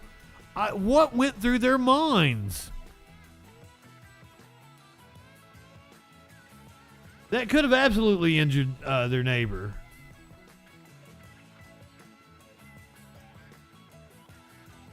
Luckily, nobody was injured. I can't. And the perps tried to actually shoot back. I can't believe that. I can't believe any of this. And another thing I don't believe is that just touching fentanyl, which is the first words this reporter is getting ready to say, will not cause you to overdose. I have a feeling we're getting ready to hear some bullshit. Just touching fentanyl can be dangerous to law enforcement. Less than 2 weeks ago, this body camera how quickly a sheriff's... Specifically law enforcement. Nobody else. Nobody else just touching it will affect them that way. Only cops. Because cops are gigantic fucking babies. Holy shit. Just touching fentanyl can be dangerous to law enforcement. Less than 2 weeks ago, we showed you this body camera video of how quickly a sheriff's deputy in Flagler faced fentanyl became ill from it. He was testing the drug that was found during a traffic stop when he became lightheaded. He lost feeling in his arms, his legs, and he had to be given... Once again, I want to point out, the actual experts that study this shit say this is impossible. What they are doing is having a panic attack. And like fucking news agencies like this are contributing to this. This dude is not ODing. Narcan. Now, a similar kind of incident recently happened to a deputy in Hillsborough County. News Channel 8's Melissa Barino is joining us live from the Hillsborough County Jail. She has details. Ledbetter. Man, frightening stuff. Good evening. Absolutely, and frightening because it's becoming more... Go check out my good buddy Ledbetter. They just dropped their album. What about 2 weeks ago? Week ago, something like that. I haven't got a chance to listen to the whole thing, but the couple of singles I've heard from it so far, fantastic. More common, Keith. So that deputy was here inside the Falkenberg Road jail. We're told searching an inmate's things when he came into contact with that drug and nearly passed out. He was also given Narcan, thankfully, and rushed to the hospital. Thankfully.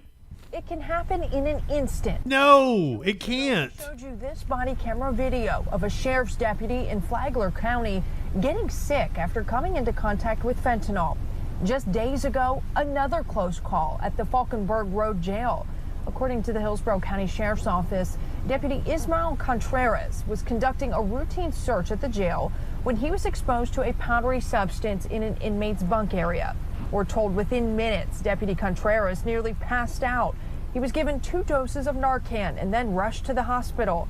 Today, during National Fentanyl Awareness Day, Attorney General Ashley Moody shedding... No, on National Fentanyl Awareness Day, you should fucking report facts.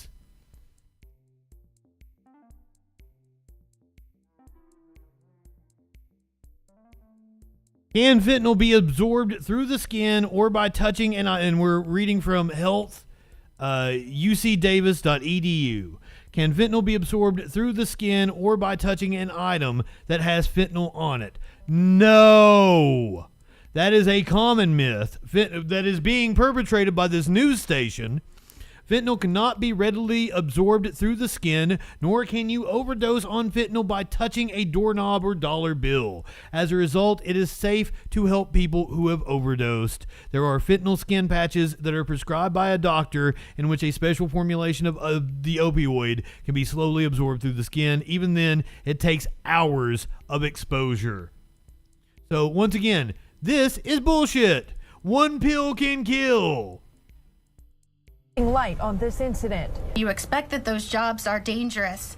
The increasing jeopardy in which we are placing law enforcement officers and first responders that are coming in contact with fentanyl is frightening. The Hillsborough County Sheriff's Office declined to speak on camera, but confirmed they are looking into how the drug, which tested positive for fentanyl, made it into the jail. Jose Rojas is president of the local 506 Bureau of Prisons, representing federal prisons, including Coleman Correctional in Florida. He says this is an issue they're facing more and more. in the federal prison system throughout the country, we've had the same issue where we've had to rush staff to the hospital. Now, as for Deputy Contreras, he was treated treated at the hospital rather, and then released. We are told he's doing okay. In fact, he has returned to work. Doing okay? He is 100% fine. He had a panic attack. Did the nurses at the hospital fucking laugh at him?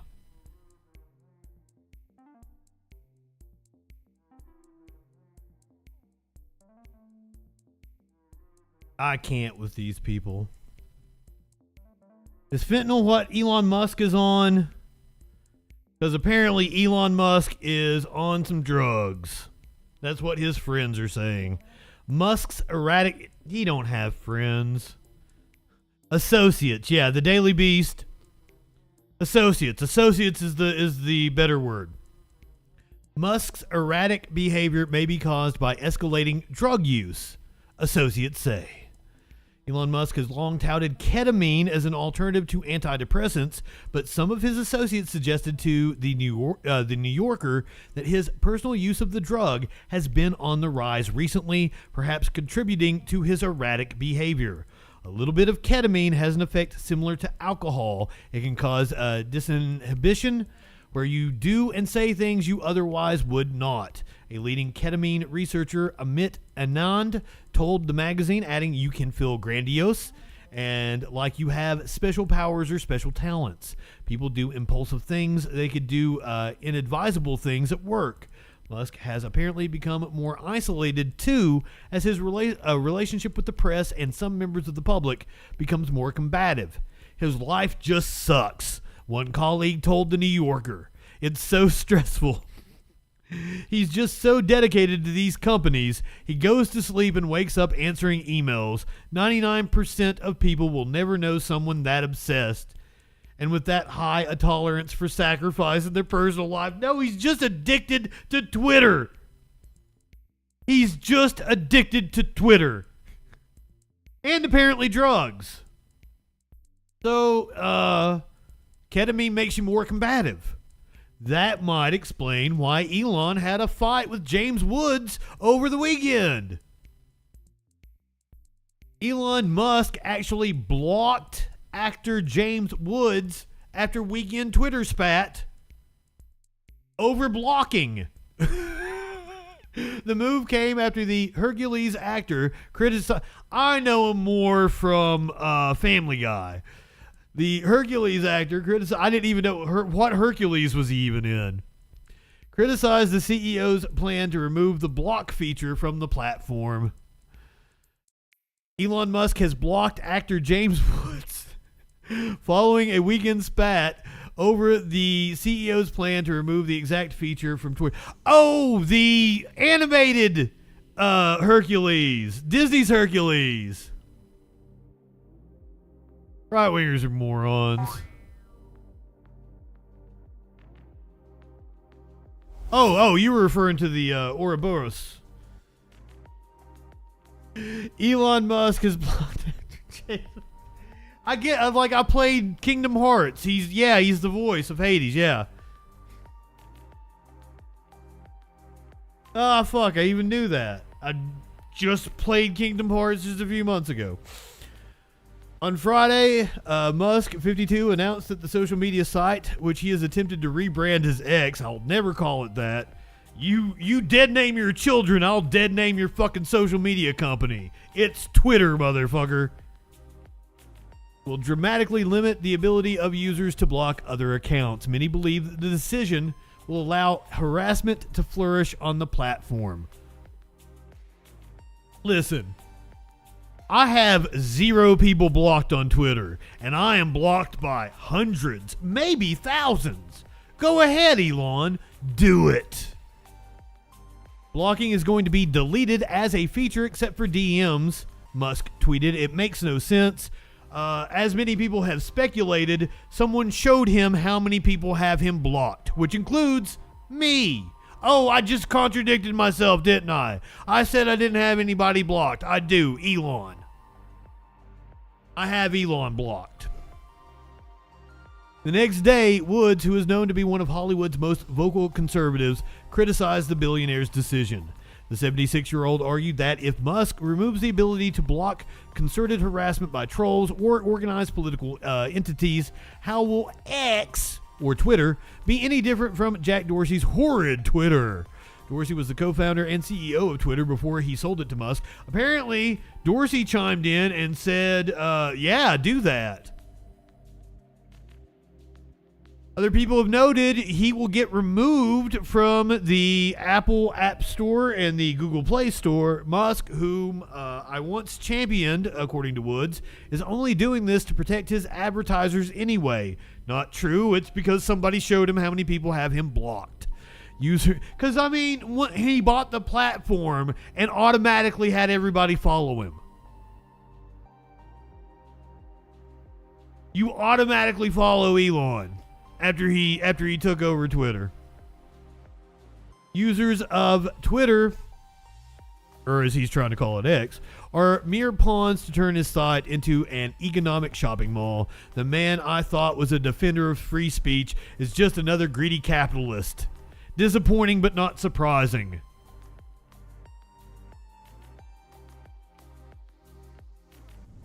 Do you think we're stupid? You think we're fools? PP girl, do you know what I do when people start harassing me? I just post my videos from YouTube. And now that Elon has pretty much made it the wild, wild west, I don't get any kind of ban for spamming. Richard, I don't think I told you good evening. You snuck in here earlier. Did Grimes block him? Oh my God. His baby mama blocked him. That doesn't shock me though. Thank you, Grimes. Apparently Grimes is coming to her senses. I lost a lot of respect for her while she was dating Elon Musk. Or married or whatever their relationship. It was a something. I don't know. I like Grimes. Grimes, now, as far as I know, is still in a relationship with Chelsea Manning. Yeah. As far as I know, she's still with Chelsea Manning, which, cool. I can get behind that couple. They seem cute. I really like Grimes' music. Though I think somebody shared out a meme one time that was like, Grimes looks like she smells like nickels and sulfur or some shit like that. And that made me laugh. While we're on the subject of music, the WOKES are coming for Queen. Woke Gone Mad. Classic Queen song dropped from Greatest Hits album.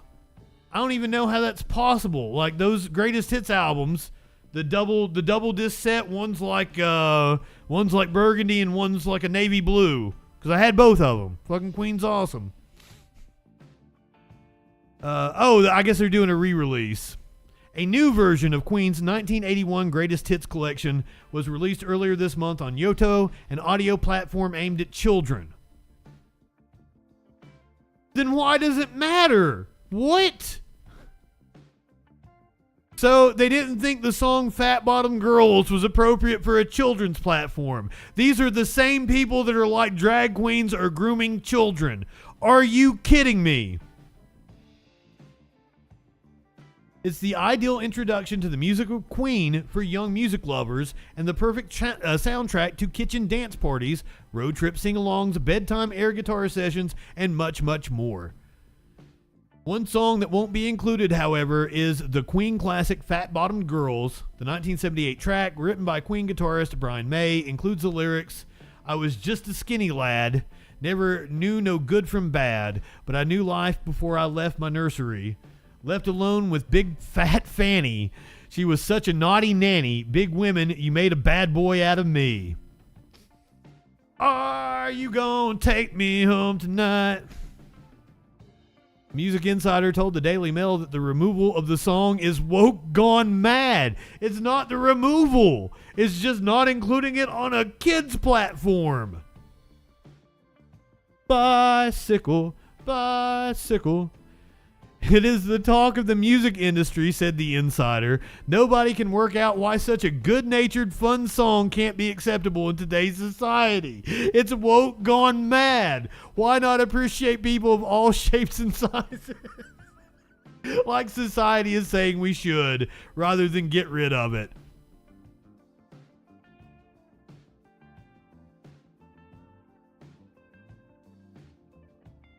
So they're upset about a song not being included on a children's platform I'd never even heard of. I think you're all fucking snowflakes. Up yours, woke moralists. We'll see who cancels who.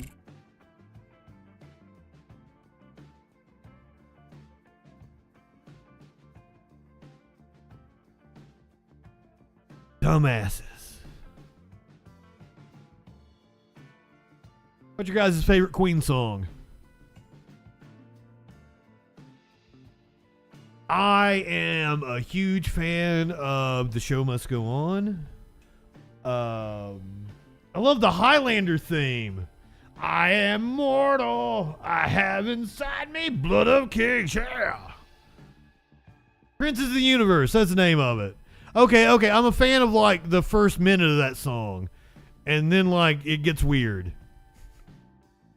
Like the first part of the song is really badass. I Want It All is a deep cut. Fantastic fucking Queen track. I'm not a fan of radio songs, in case you guys can't tell. Having worked at Killer Queen, fantastic song. Tie Your Mother Down, also a great pick.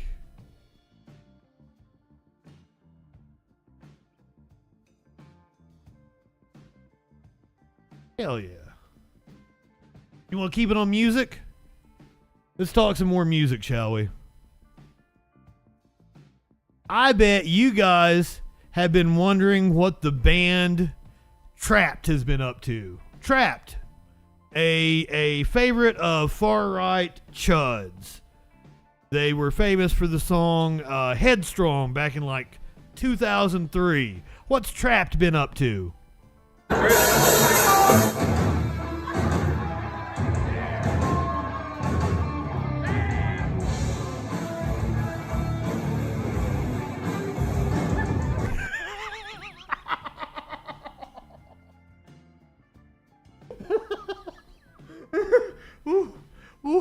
I've drawn more people doing stand-up, and I don't draw very many people doing stand-up.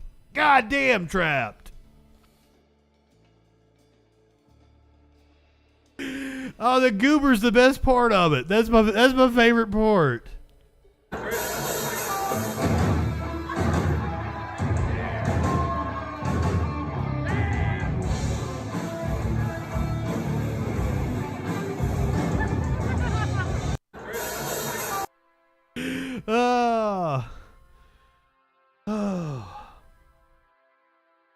If you don't follow Eve 6 on Twitter, you totally should. The band that did I Will Swallow My Pride, I'll Choke on the Rind, but the lack thereof will leave me empty inside, because they are shit posters and they are trolls and they are fucking hilarious.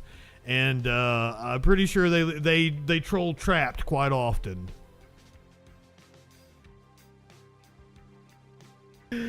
Oh, goddamn, that was fun.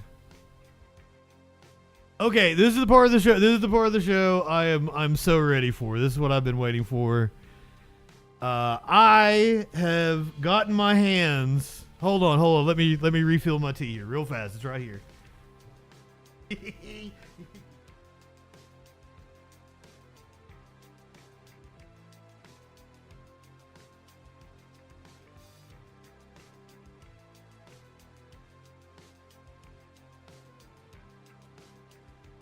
So on last night's stream, we covered PragerU CEO. I don't even remember what her name is now, but she was upset about TYT's coverage of PragerU. And I didn't think TYT did a good job of countering PragerU. I think I did a much better job. That clip's up on the YouTube. Totally go check that out. But today I actually was able to get my hands on a sample copy of a PragerU history test. A history test that they're going to be administering in Florida. Are you guys ready? We're going to find out if we can pass a PragerU class in a Florida school. I might be wrong. It might not all be history. It might be more gen ed. But we are going to find out if we can pass a PragerU class in a Florida school. Oh.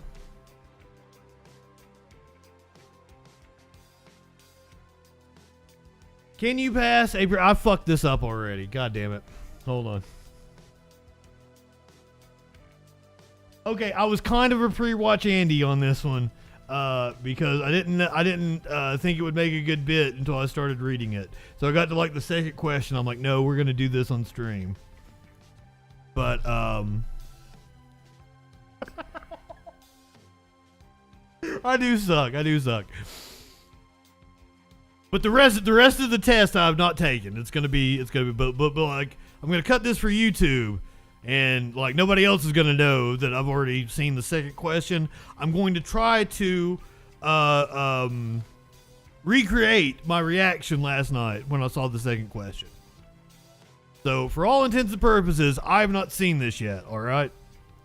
Let me do the setup again. I'm not high enough for this shit. Hold on. This is the Onion, by the way. This is the Onion.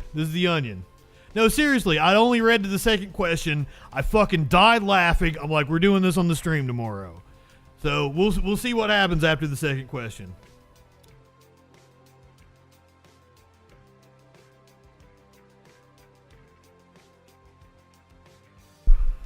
God damn it.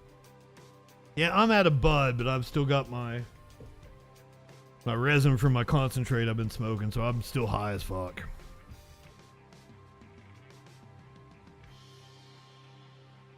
Last night, we covered the CEO of PragerU. She was very upset about the Young Turks' coverage of PragerU's curriculum being accepted in Florida schools. Earlier today, I was able to get my hands on a sample test of this PragerU curriculum that will be administered in Florida schools. So now we are going to take the test here live on stream, and we're going to see if we can pass a PragerU class in a Florida school. If everyone is ready, can we pass a PragerU class in a Florida school? Approximately when was our solar system formed? I believe it's about 40 billion years ago. The solar system's about 40 billion years ago. The fourth day.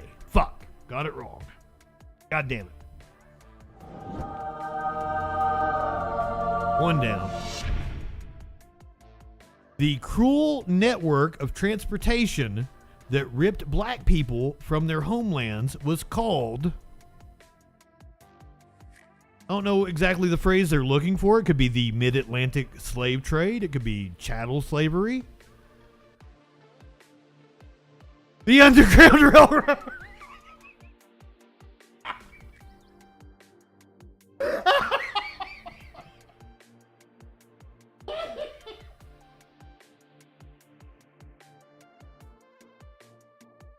They got me.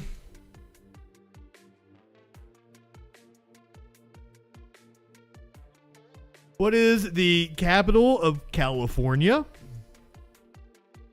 I do believe it's Sacramento. A urine-soaked sidewalk where a pregnant illegal immigrant is injecting heroin into the soles of her feet. Fair enough. I got that one wrong. If Johnny has 4 apples and he gives one to Jane, what does Johnny have left?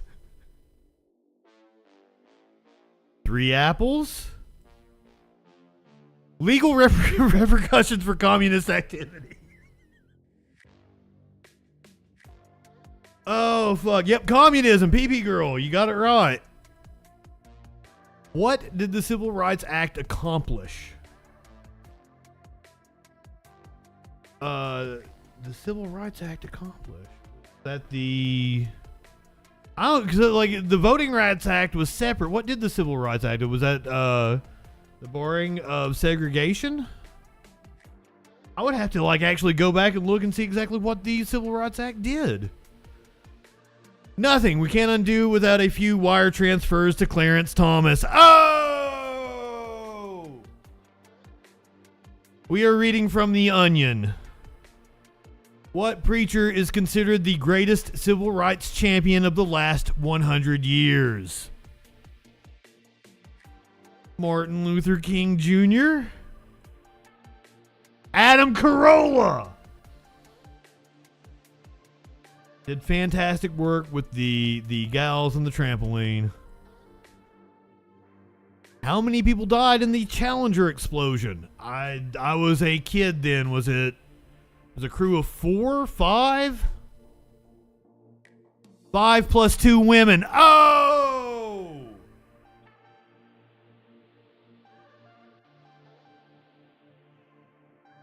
Oh, goddamn. You were close clinically.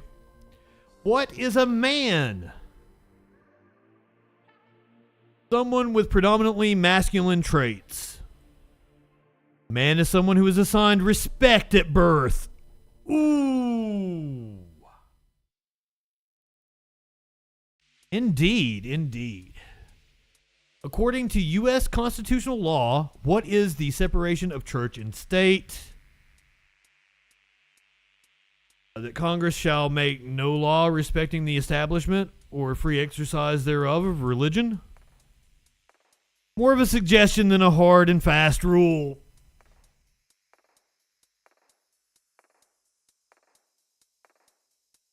Oh, goddamn. What is one characteristic of healthy debate? This one stumps me. One characteristic of healthy debate. I'm trying to give the right answers, but I don't even know what they're wanting here. One characteristic of healthy debate. Hearing the other side out. Still manning your opponent's argument. I don't know. Feigning ignorance and indignation. Yep. That sounds about right. Decorum would be a much more concise way of saying what I said.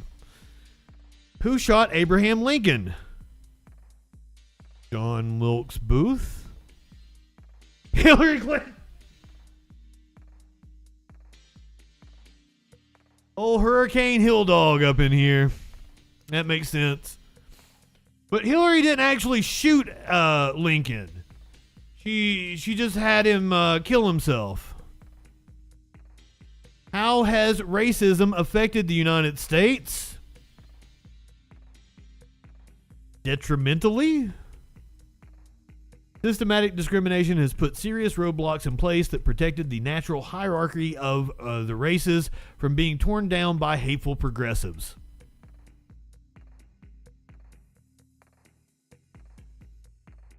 God damn. The Color Purple is an award-winning novel by whom? I wouldn't have known because I don't really read fiction. It's on the screen though. It says Alice Walker. That was the movie with Whoopi Goldberg, right? Or no, that was Ghost. No such book has ever existed, nor can ever exist in the future. Critical race theory.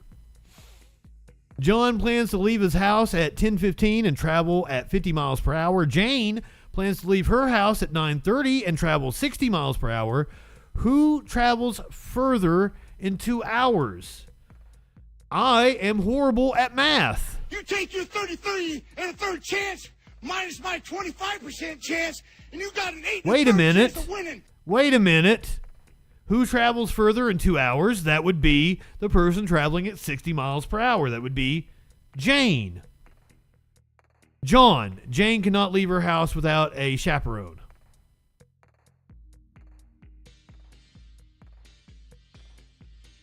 Who won the Civil War? The United States?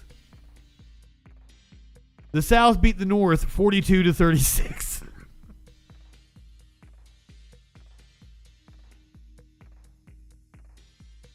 Why is socialism flawed? Eventually you run out. Now this is me giving the PragerU answer, right? Eventually you'll run out of other people's money. It inevitably leads to left-wing authoritarianism instead of the more desired right-wing dictatorship. Oh, you onion. What is the correct response to como te llamas? Te llamas? Como te llamas? It's been a long time since I had Spanish. As if you couldn't tell when we were doing the Latin American elections earlier in the show. Como te llamas? What is the correct response to como te llamas? I know it's a question. I don't remember. I had Spanish in 8th grade. I've done a lot of drugs since then. The correct response is go back to your own country. Following a report with ICE. Close enough. When did the first slaves arrive in America? The 1619 Project, we covered this the other day. 1619 was when the first slave was sold in the U.S. In 1820, with the first influx of the Irish. Damn.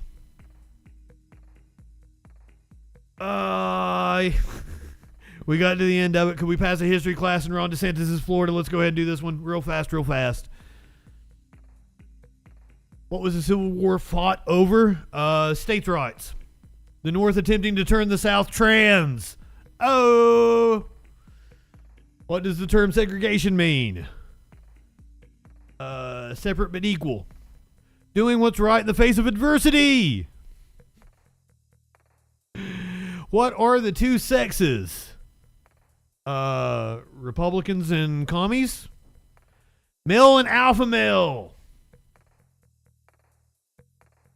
Who was the first woman to serve on the Supreme Court? It is Sandra Day O'Connor. Sandra Day O'Connor, though there's no way to be sure as no one ever checked her genitals. What event triggered the Great Depression? 3 straight Republican administrations contributed a lot to it. Barack Obama's first inaugural address. Thanks, Obama. The Jews also would have been a good answer, PP girl. What was the Underground Railroad? Mass theft? I'm trying to answer this as if I was a right winger. A miniseries on Amazon Prime. From what legal institution did Harriet Tubman free hundreds of men and women? Slavery? Labor unions. How does it feel to have your education and future exploited in order to juice the presidential aspirations of an ideologue? Just another day in Florida? Honestly, not great. How many justices are on the Supreme Court? 4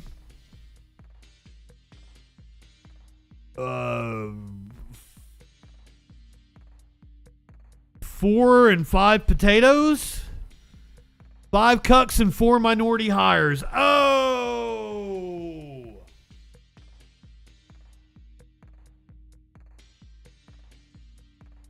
How would you define the word reparations? Giving people what is owed to them that was stolen from them, and the fucking black people not being grateful for all the good stuff slave owners did for them. All those skills they learned. Complete the following sentence. The blank control the media. Ooh.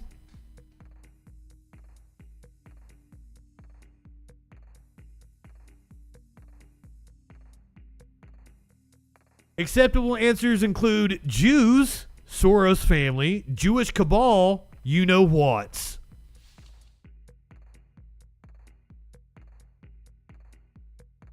Jews for all of them. Please momentarily pause the test for a mass shooting. If you survive, you'll be allowed to continue. Oh! Just another day.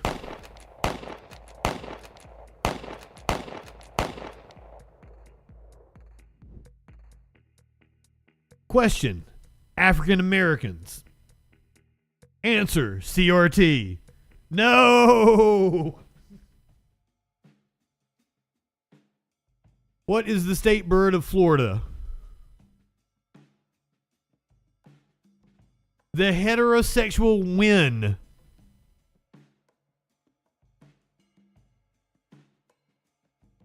Why was Florida founded? It was supposed to be a getaway for rich, like they had like a casino shit that they built off the coast. Ren. Sorry, clinically. Thank you for always keeping me in line with phonetical pronunciations. It was originally incorporated by elderly settlers tied to horses who were sent away by their families. That makes sense. What is the population of Florida? I don't even... 10 million? 21 million and 3/5. Yeah, I was way off with 10 million, wasn't I? Miami's probably got fucking 6-7 million. And you got like Tampa, Jacksonville, there's all kinds of big cities. Orlando. Name 5 reasons The Little Mermaid on the left is superior. Ooh. I'm not, Five reasons. Easier to jerk off to. Made by an anti-Semite. Dad said no. Enjoy offensive Jamaican crab friend. Children she has with Eric will not be biracial.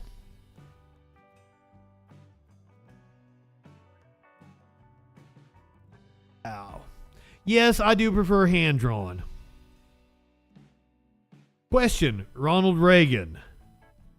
Answer, ooh, no. Kill it with fire. Good boy, happy, good, nice boy. Love, good boy. Yes, Ronald Reagan. Yes, yes, good, lovely boy. Who was the 45th president of the United States? That would be Donald Trump. Look, I'm not going to get in the mud with any political opponent about a will they or won't they gotcha question. The mainstream media wants to distract from the real issues. Our cities are on fire.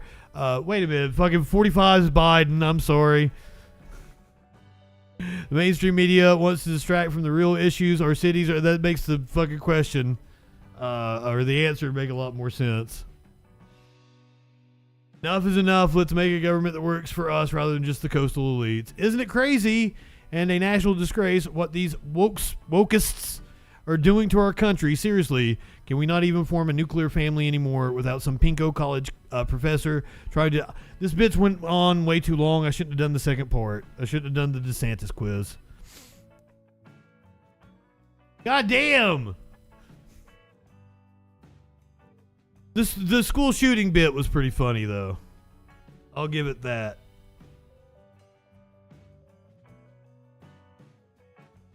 Wrapping up a little early tonight because we came on an hour early. But here's you something wild.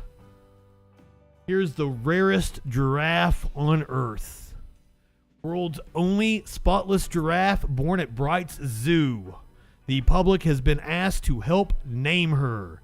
And if you would like to, Giraffe McGiraffe Face is probably going to win. Because you're asking the internet.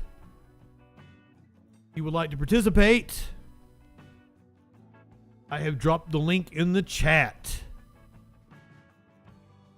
Yeah. If I was that giraffe's dad, I'd be looking at the mom like, hey, what you been doing?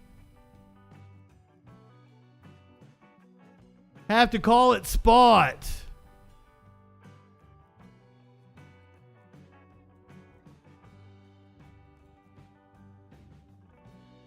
Look how cute it is.